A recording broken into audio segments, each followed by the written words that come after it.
COSA, the Central Ontario Standardbred Association, proudly serving Ontario horse people with integrity and accountability. Collaborative, supportive, helping to ensure a vibrant harness racing industry. Lifetime membership is free and there are many benefits. Become a new member today. COSA, representing the interests of horse people racing at Ontario racetracks. To find out more, visit cosaonline.com.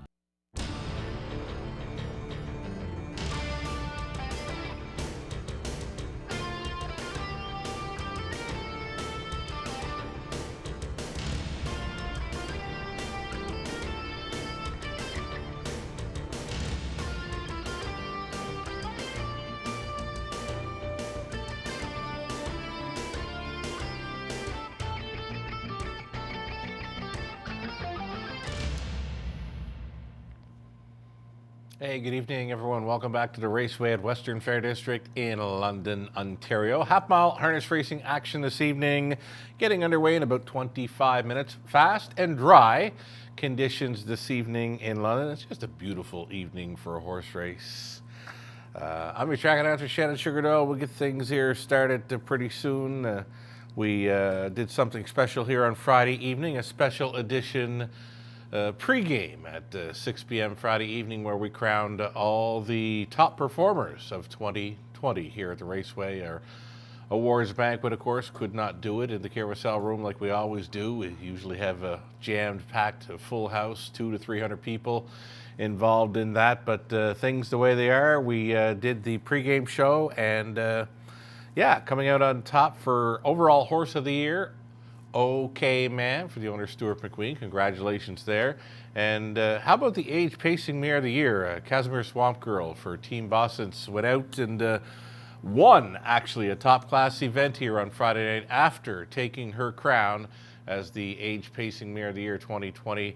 Bill Pendleton, the owner, Kyle Boston's condition, Tamara, fabulous job with the caretaking duties there, and Colin Kelly on board, Casimir Swamp Girl.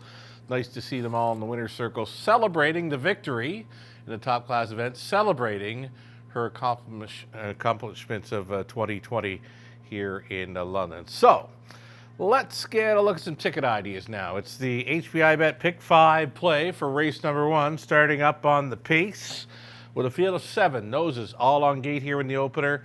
How about Shipping Out? His return to the races. He was parked out all the way, still stuck around there for second for Team Sumner. A must play on that opening leg of the Pick 5. He's currently 6-1. The heavy favorite, and deservedly so, number 4, Good Eye Hawkeye, came back off the layoff and wired them up, beating Shipping Out there last time out. So he's one to think about. Austin Sorey, fabulous job with him last time out when pointing him to the lead and going all the way. Stonebridge Scout could be another one to think about. He does like to race up close. Nick Stewart, if he can find any gate speed with the old Stonebridge Scout tonight, 13 years of age now, that son of Western Maverick, could find his way into the winner's circle, in fact, and that's why I've included him in that opening leg of the Pick 5. Over in race number 2, there is a key scratch in there. Take out the 3, Storm on Timbit.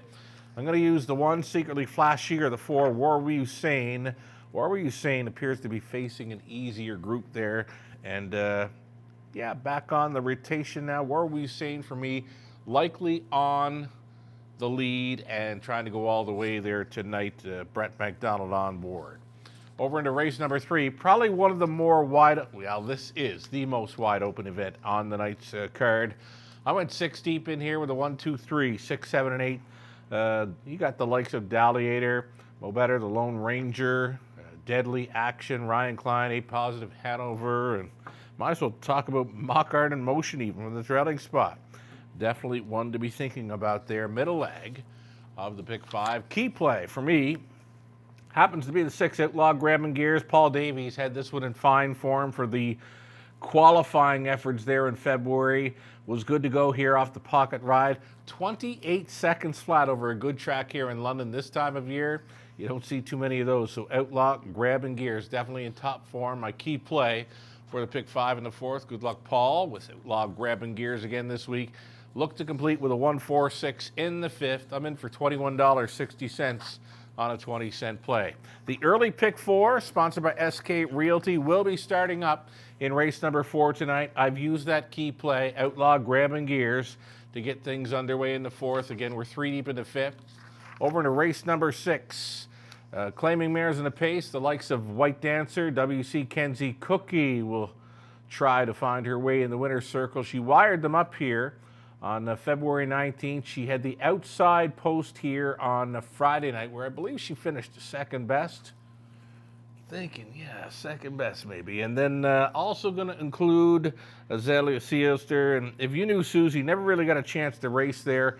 And she's got the outside post to overcome, but she might be tighter here after starting here on the 1st of March. Beware if you knew Susie from post 6 in race 6. The 7th race, looking to wind things down. A good-looking field of trotters here, preferred to handicap. We'll look to wind things down with number 2, Sizzlin' Hot Herbie for Natasha Day. You've got the 3, Power and Grace, one to consider. And number 6, Veyron's been very sharp in 2 starts this season. Now 2 for 2 for trainer Paul Cameron. Travis Henry goes on Veyron from post 6 in race number 7, a preferred 2 handicap on the trot. They're going to race for $13,000 in there.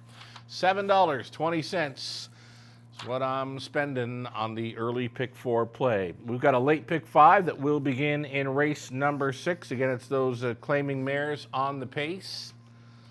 And yeah, 1, 3, 4, 6 to kick things off. Same thing in race number 7, those top class trotters with a 2, 3, 6 inside. In race 8, Pedro Hanover. I really like the way this one came back after not starting since October over Woodbine. He just jogged in his season debut for trainer Kyle Boston's. Colin Kelly, of course, stays on. Overcame the outside post to win easily in 157-1. Gets the rail advantage tonight, but he will be facing tougher as he steps up into preferred action. Number 2, Moonrider, one to consider there next door. Even the 3, Brock's Fortune, who, well, spent some time down around Cleveland, Ohio at Northfield Park. Taylor Fritz back with us, and Brett McDonald driving. Brock's Fortune didn't have any luck down there, but he certainly knows his way to the winner's circle here in London. Leaving from post 3 in race 8, Brock's Fortune, one to consider. The 9th race, number 2, Brother Aiden. Traffic trouble last time out. Didn't get a whole lot of room to race. And even the 5, Regal Mac, getting class relief for the Nostad barn there, one to consider. And in the 10th, to round things out here, number 3, GA Speed Sammy. Liking this horse, getting some class relief. Did show a sharp gate to wire added distance victory here mid-November. They just couldn't get close. Nick Stewart gets the call for 3, GA Speed Sammy, my key play in the final leg of the late pick 5. We're in to go for $14.40.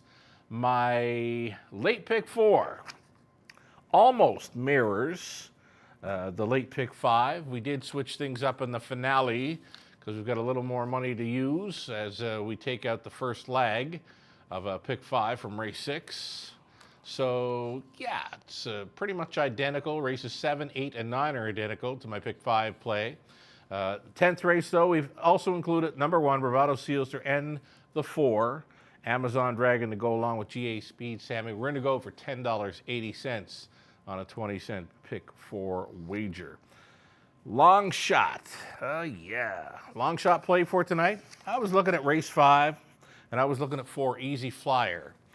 I spent a lot of time with Easy Flyer a few years ago, where he began his career at Prince Edward Island.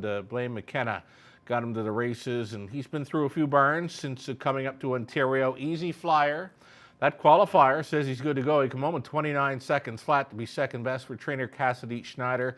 Colin Kelly on board, number 4, Easy Flyer in the 5th, 10-1 morning line, and that is the one I've got circled up.